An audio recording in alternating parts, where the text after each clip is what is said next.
Assalamualaikum Sobat Football United, ringan amatiran ala gue. Oke, preview di pertandingan yang menurut gue untuk musim ini sejauh ini merupakan pertandingan paling penting dari awal musim sampai dengan saat ini. Yang menurut gue inilah pertandingan paling penting Manchester United musim ini. Jadi Manchester United ini akan menjamu Lyon ya di leg kedua Europa League di perempat final. Ya, sudah sering gue bahas juga bagaimana situasi di Europa League ini sangat penting sekali bagi Manchester United. Penting untuk menjadi juara ya, maksud gue. Karena dengan bermain atau dengan menjadi juara di Europa League maka akan otomatis ke Champions League musim depan. Ada situasi keuangan yang akan terbantu di sana. Lalu juga situasi bursa transfer akan ada pengaruhnya. Kepercayaan diri dari skuad, proses dari skuad, lalu juga keadaan untuk menghadapi musim depan, sekaligus juga untuk terus mendapatkan trofi ya, karena 2 musim secara berturut-turut Manchester United sebelumnya ini juga mendapatkan trofi. Ini menjadi hal yang sangat penting menurut gua di Europa League, atau ya inilah yang menjadikan Europa League ini penting, sangat penting di musim ini. Sebelum gua ke pertandingan di leg pertama. Jadi setelah leg pertama, baik itu Lyon maupun juga Manchester United ini sama-sama melakoni laga tandang. Manchester United babak belur menghadapi Newcastle 4-1, sementara Lyon menang 1-3 menghadapi Auxerre. Nah, gue juga melihat ya, selain menang tandang menghadapi Auxerre, bagaimana perjalanan Olympique Lyon terutama di pertandingan-pertandingan tandang musim ini ternyata bukan hal yang bukan hal yang bisa diremehkan.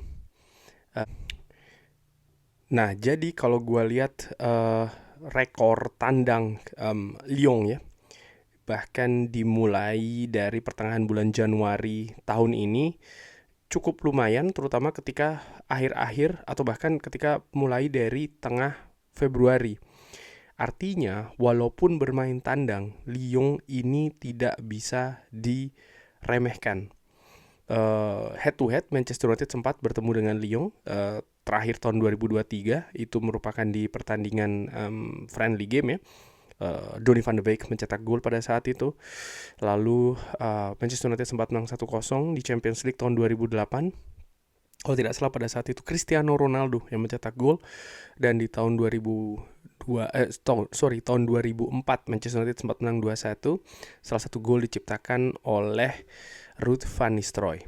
Nah, gua melihat situasi Lyon ketika menghadapi Auxerre di Ligue A ya, pertandingan terakhir sebelum menghadapi Manchester United, di mana 3 pemain serangnya ini mencetak gol. Lacazette, Mikau Tadze, dan juga Ryan Cherki yang mencetak gol penyama kedudukan menghadapi Manchester United. Jadi 3 lini depannya ini mencetak gol, semua ini harus diwaspadai oleh Manchester United. Kalau melihat dari leg pertama ya, sebenarnya kualitas dari Lyon itu tidak terlalu, menurut gue secara ringan amatiran, tidak terlalu superior di atas Manchester United. Artinya mereka pun juga sempat dalam periode yang panjang kesulitan untuk bisa masuk ke daerah pertahanan Manchester United. Dan gol yang diciptakan ya, 2 gol itu menurut gue ada kesalahan individu jelas di gol pertama yang diciptakan dari tendangan bebas ya, Andre Onana error.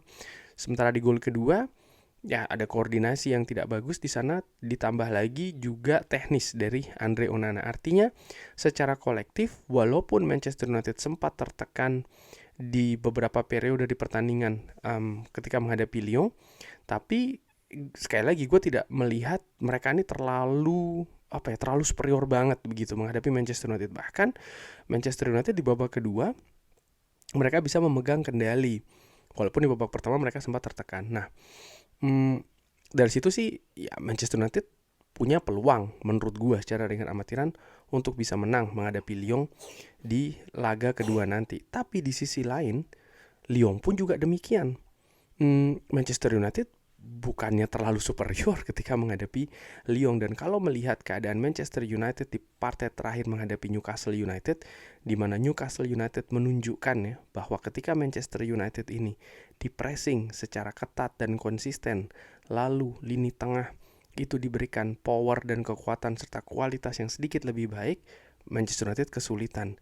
Dan ini bisa saja akan berusaha untuk diduplikasi oleh Lyon. Nah, di partai kedua nanti apa yang harus dilakukan oleh Ruben Amorim atau Manchester United? Menurut gue mereka harus ambil inisiatif dari menit awal di babak pertama. Manchester United yang sempat kesulitan mencetak gol ya dalam beberapa partai sebelumnya, ketika kalau melihat di dua partai sebelum menghadapi Lyon ini, baik itu menghadapi Lyon di Prancis maupun ketika menghadapi Newcastle, Manchester United bisa mencetak gol. Manchester United bahkan ketika menghadapi Newcastle, walaupun banyak tertekan, tapi mereka bisa menemukan beberapa momentum walaupun kualitasnya tidak bagus. Artinya apa? Kalau Manchester United lebih agresif lagi, kalau Manchester United lebih tenang dan pemainnya lebih fokus, gue yakin lini depan punya kapasitas untuk mencetak gol. Dan itu harus dilakukan seawal mungkin. Partai sepenting ini menurut gua mental dan karakter itu juga memainkan situasi yang penting. Artinya begini, kalau Manchester United bisa mencetak gol dulu, ya Lyon ini akan mendapatkan tekanan. Begitupun juga sebaliknya. Kalau Manchester United kebobolan dulu, ini bukan hal yang bagus menurut gua. Menurut gua ya kuncinya bermain dengan agresivitas tinggi dari periode awal pertandingan. Selain agresivitas, determinasi, dan juga intensitas ini harus langsung di setel kencang ya dari menit awal, pun juga fokus, terutama fokus dari kesalahan-kesalahan individu. Bukan hanya sekedar Andre Onana saja misalnya kalau diturunkan ya, tapi juga pemain-pemain lain. Karena ketika menghadapi Newcastle, menurut gua Manchester United ini pesta kesalahan. Dan yang melakukan bukan cuman penjaga gawang saja ya, pemain belakang, pemain tengah pun juga demikian. Jadi menurut gua gue berusaha untuk secara fair, oke, Andre Onana kalau seandainya diturunkan harus konsentrasi penuh, pun juga pemain-pemain lain, pemain belakang, tengah, dan juga pemain depan harus konsentrasi untuk bisa memanfaatkan momentum-momentum maupun juga peluang-peluang yang didapatkan di pertandingan nanti, dan itu harus dimulai dari menit-menit awal. Menit-menit akhir pun juga demikian ya, jadi harus ini akan menjadi pertandingan yang penuh konsentrasi harusnya ya, penuh fokus pun juga demikian, dan Lyon jelas tidak bisa diremehkan sama sekali. Perkiraan formasi, gue perkirakan Andre Onana akan diberikan kesempatan oleh Ruben Amorim ya. Bagaimana diistirahatkan menghadapi Newcastle dan lain-lain, gue sudah pernah bahas di video sebelumnya. Gue pikir Andre Onana akan diberi kesempatan dari awal. Nocer Mazraoui, Harry Maguire yang disimpan ketika menghadapi Newcastle, serta Leny Yoro menurut gue akan menempati trio center back. 4 gelandang tengah, Dalot di kanan, Dorgu yang sempat disimpan tidak bermain starter ketika menghadapi Newcastle, nampaknya memang disiapkan untuk menghadapi Lyon. Casemiro pun juga demikian, menurut gue akan kembali diduetkan dengan Ugarte. Garnacho yang tampil mencetak gol ketika menghadapi Newcastle menurut gue akan diturunkan dari awal. Lalu Bruno Fernandes, kapten Magnifico ini juga di posisi gelandang serang, dan di depan dengan absennya Joshua Zirkzee, gue pikir Rasmus Højlund akan diturunkan dari menit awal. Pemain-pemain lain misalnya seperti Mason Mount, lalu juga pemain seperti Christian Eriksen, maupun juga Luke Shaw yang tampil lumayan, memiliki peluang menurut gue diturunkan di babak kedua. Situasi Manchester United saat ini pun juga tidak mewah ya, kedalaman skuad baik dari sisi kuantitas dan juga kualitas.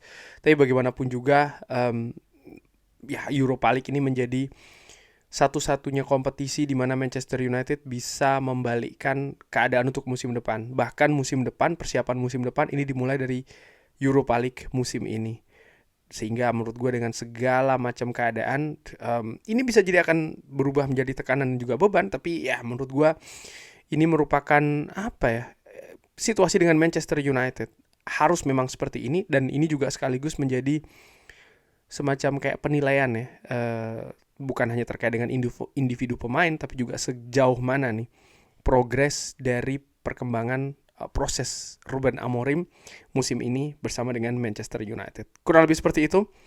Silahkan drop di kolom komen kalau ada pendapat lainnya. Terima kasih sudah menyaksikan. Jangan lupa like, share, dan juga subscribe. Wassalamualaikum warahmatullahi wabarakatuh. Thank you.